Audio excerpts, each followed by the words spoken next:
আসসালামু আলাইকুম বন্ধুরা। আজকে আমি আপনাদের জন্য নিয়ে এসেছি খুব পুষ্টিকর এবং ঘরোয়া স্বাদের একটি রেসিপি নিয়ে।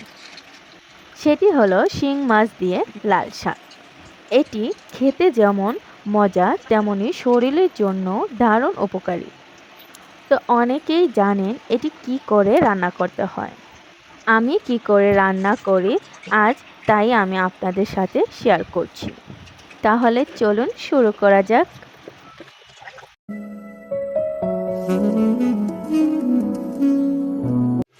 তো দেখতে পাচ্ছেন টকটকে এক মুঠা লাল শাক নিয়েছি।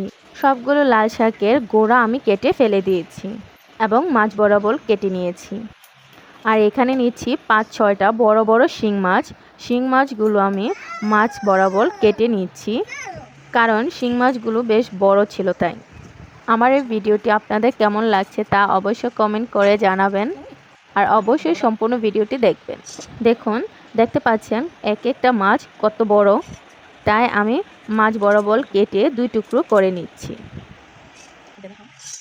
তো মাছগুলো আমার কাটা হয়ে গিয়েছে। শিং মাছে ২টি রগ থাকে, এই রগগুলো খাওয়া হারাম, তাই এগুলো ফেলে দিতে হবে। তো রগগুলো আমি কিভাবে ফেলে দিচ্ছি তা দেখতেই পাচ্ছেন। আপনারাও ঠিক এভাবেই ফেলে দিবেন। তো মাছগুলোকে আমি হালকা লবণ দিয়ে খুব ভালোভাবে ধুয়ে পরিষ্কার করে নিচ্ছি। শিং মাছগুলো ২ থেকে ৩ বার ধুয়ে পরিষ্কার করে নেবেন। আর এই লাল শাকগুলো আমি খুব ভালো করে ধুয়ে পরিষ্কার করে নিচ্ছি। লাল শাকে অনেক বালি থাকে, এগুলোকে আমি ৩ থেকে ৪ বার এভাবে ধুয়ে পরিষ্কার করে নিচ্ছি। একবার দুবার এভাবে ধুলে সহজে বালিগুলো যেতে চায় না। এখন আমি শিং মাছগুলো ভেজে নেব, তাই আমি শিং মাছে দিয়ে দিচ্ছি ১ চামচ পরিমাণ লবণ এবং হলুদ। এগুলো দিয়ে আমি খুব ভালো করে মেখে নিচ্ছি। চুলায় একটি কড়াই বসিয়েছি। কড়াইটি তেতে গেলে বা গরম হয়ে আসলে পরিমাণ মতো তেল দিয়ে মাছটা আমি খুব ভালো করে ভেজে নেব। কড়াইটি হালকা গরম হয়ে পানিটি শুকিয়ে গিয়েছে। এ পর্যায়ে তেল দিয়ে দিলাম। তেলটি হালকা গরম হয়ে আসলে মাছগুলো আমি ঠিক সাবধানে এভাবে দিয়ে দিচ্ছি। অবশ্যই কাজটি সাবধানে করবেন। তেল আগুনের কাজ, সাবধানে করাটা ভালো। যারা নতুন রাঁধুনি মাছ ভাজতে একটু ভয় পায় তাদের জন্য বলছি, আপনারা প্রথমে চুলার আঁচটি কমিয়ে নেবেন। আস্তে আস্তে মাছগুলো দেওয়া হয়ে গেলে আপনারা পরে চুলার আঁচটি বাড়িয়ে দিবেন। যখন আবার মাছগুলো এভাবে উল্টিয়ে দিবেন তখন চুলার আঁচটি আবারও কমিয়ে নেবেন। মাছগুলো অপর পাশ করে উল্টিয়ে দেওয়ার পর আবার চুলার আঁচটি বাড়িয়ে দিবেন। ঠিক এভাবে আপনারা মাছগুলো ভেজে নেবেন সাবধানে। আমার এখানে মাছ ভাজা হয়ে গেছে, আমি কড়াইটি নামিয়ে নিচ্ছি।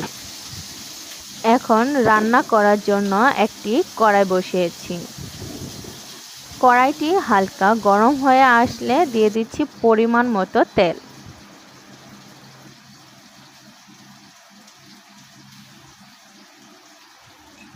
তেলটি হালকা গরম হয়ে আসলে দিয়ে দিচ্ছি ৩ থেকে ৪টি পেঁয়াজ কুচি।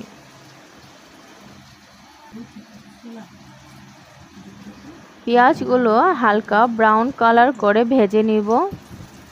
আর একটু পর পর এভাবে নেড়ে চেড়ে দেব যেন পেঁয়াজগুলো সহজে পুড়ে না যায়।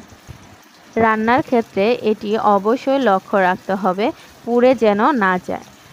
তো হালকা এভাবে নেড়ে চেড়ে আমি পেঁয়াজগুলো সুন্দর করে ব্রাউন কালার করে নিচ্ছি। প্লিজ ভিডিওটিতে লাইক, কমেন্ট, শেয়ার করবেন এবং সাবস্ক্রাইব করে পাশে থাকবেন। সাথে বেল আইকন বাজিয়ে রাখবেন পরবর্তী নোটিফিকেশন পাওয়ার জন্য। তো দেখতে পাচ্ছেন কত সুন্দরভাবে কালারটি চেঞ্জ হয়ে গিয়েছে। তো এখানে আমার পেঁয়াজ ভাজা হয়ে গিয়েছে। এখানে দিয়ে দিচ্ছি ১ চামচ পরিমাণ আদা রসুন পেস্ট। এখানে আমি আদা রসুন একসাথে দিয়ে দিয়েছি। এখন দিয়ে দিচ্ছি স্বাদ মতো লবণ, 1 চামচ পরিমাণ হলুদ গুঁড়া এবং 1 চামচ পরিমাণ মরিচ গুঁড়া,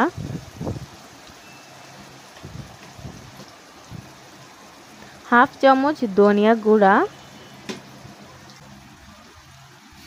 সব মশলাগুলো একসাথে নেড়ে চেড়ে খুব ভালোভাবে মিশিয়ে কষিয়ে নেব কিছুক্ষণ। মশলাগুলো হালকা মিশানো হয়ে গেলে এখানে দিয়ে দিচ্ছি কাঁচা মরিচ, ফালি করে দিয়ে দিলাম 5 থেকে 6টি। আপনারা স্বাদ মতো দিয়ে দেবেন। আর দিচ্ছি মশলাগুলো কষানোর জন্য সামান্য পানি। এখন মশলাগুলো আবারও খুব ভালোভাবে মিশিয়ে নিলাম এবং খুব ভালোভাবে কষিয়ে নেব। তার জন্য দিয়ে দিলাম একটি ঢাকনা। এখন 2 থেকে 3 মিনিট জাল করে নেব। এখন আবারও খুব ভালোভাবে একটু নেড়ে চেড়ে দিচ্ছি। দেখতেই পাচ্ছেন মশলাগুলো খুব ভালোভাবে কষানো হয়ে গিয়েছে।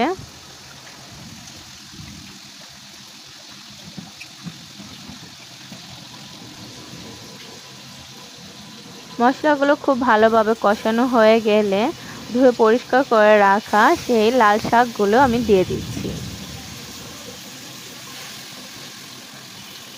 সবগুলো লাল শাক কিন্তু আমি এভাবে চেপে চেপে দিয়ে দিচ্ছি। এখানে সবগুলো লাল শাক আমি একসাথেই দিয়ে দিচ্ছি।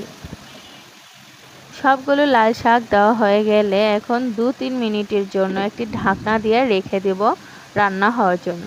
প্লিজ ভিডিওটিতে লাইক করে শেয়ার করবেন এবং কমেন্ট করে জানাবেন কেমন হয়েছে। সাবস্ক্রাইব করে অবশ্যই পাশে থাকবেন, বেল আইকনটি বাজিয়ে রাখবেন পরবর্তী নোটিফিকেশন পাওয়ার জন্য। 2-3 মিনিট পর এসে আমি সামান্য পানি দিয়ে দিচ্ছি লাল শাকগুলো খুব ভালোভাবে সিদ্ধ হওয়ার জন্য।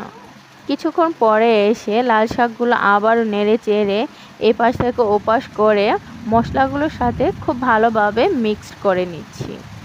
এখানে অনেকগুলো লাল শাক, তা আস্তে আস্তে কাজটি করতে হবে। এপাশ থেকে ওপাশ ঘুরিয়ে দিচ্ছি। এখন আবারও ঢাকনা দিয়ে 5 থেকে 6 মিনিট রান্না করে নেব। কিছুক্ষণ পর এসে আবারও নেড়ে চেড়ে দেব। এই রান্নাতে কিন্তু বেশি ঝোল শুকানো যাবে না, মাখা মাখা ঝোল থাকবে।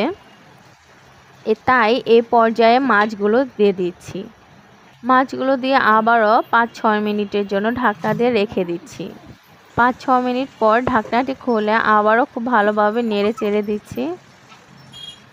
আবারও এপিঠ থেকে ওপিঠ করে দিচ্ছি যেন লাল শাক, মশলা, মাছ সব একসাথে খুব ভালোভাবে মাখা মাখা হয়।